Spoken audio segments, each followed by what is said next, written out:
السلام علیکم ناظرین، میں ہوں آپ کی میزبان اور آج ہم بات کرنے جا رہے ہیں ہمراہی ایپیسوڈ 9 کی، جو کہانی کو ایک ایسے موڑ پر لے آیا ہے جہاں جذبات، انتقام اور محبت تینوں ایک ساتھ ٹکرا رہے ہیں۔ اور یقین مانیں، یہ اب تک کا سب سے زیادہ انٹینس اور دھماکہ خیز ایپیسوڈ ثابت ہوا ہے ناظرین۔ ڈرامہ اب اپنے اصل ٹریک پر آ چکا ہے اور ہر قسط کے ساتھ کہانی مزید خطرناک اور دلچسپ ہوتی جا رہی ہے۔ سیحان بمقابلہ غازی یوسف، باپ بیٹے کی جنگ شروع۔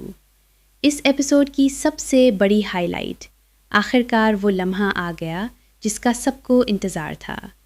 سیحان کو مکمل سچائی کا پتہ چل جاتا ہے کہ اس کے باپ غازی یوسف ایلف کی زندگی تباہ کرنے کے پیچھے ہیں۔ جب سیحان کو معلوم ہوتا ہے کہ ریسٹورنٹ پر قبضے کی کوشش، دھمکیاں اور دباؤ سب اس کے اپنے باپ کی چالیں تھیں، تو اس کا غصہ قابو سے باہر ہو جاتا ہے۔ اور پھر آتا ہے وہ زبردست سین۔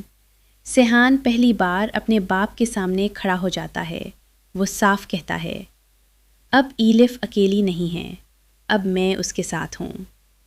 یہ ڈائلاگ یقیناً پورے ایپیسوڈ کا پاورفل مومنٹ ہے۔ ایلف کی ٹوٹتی ہمت، دوسری طرف ایلف مسلسل دباؤ اور خوف میں زندگی گزار رہی ہے۔ ریسٹورنٹ کی مسائل، ماں کی یادیں اور غازی یوسف کی دھمکیاں، یہ سب اس کی ہمت کو توڑنے لگتے ہیں۔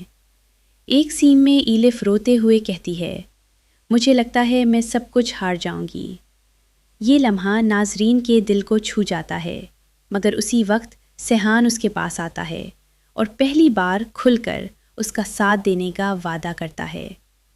محبت کا نیا آغاز۔ ایپیسوڈ 9 میں سیحان اور ایلف کے درمیان تعلق ایک نئی سطح پر پہنچ جاتا ہے۔ اب یہ صرف ہمدردی نہیں رہی، یہ ایک مضبوط رشتہ بنتا جا رہا ہے۔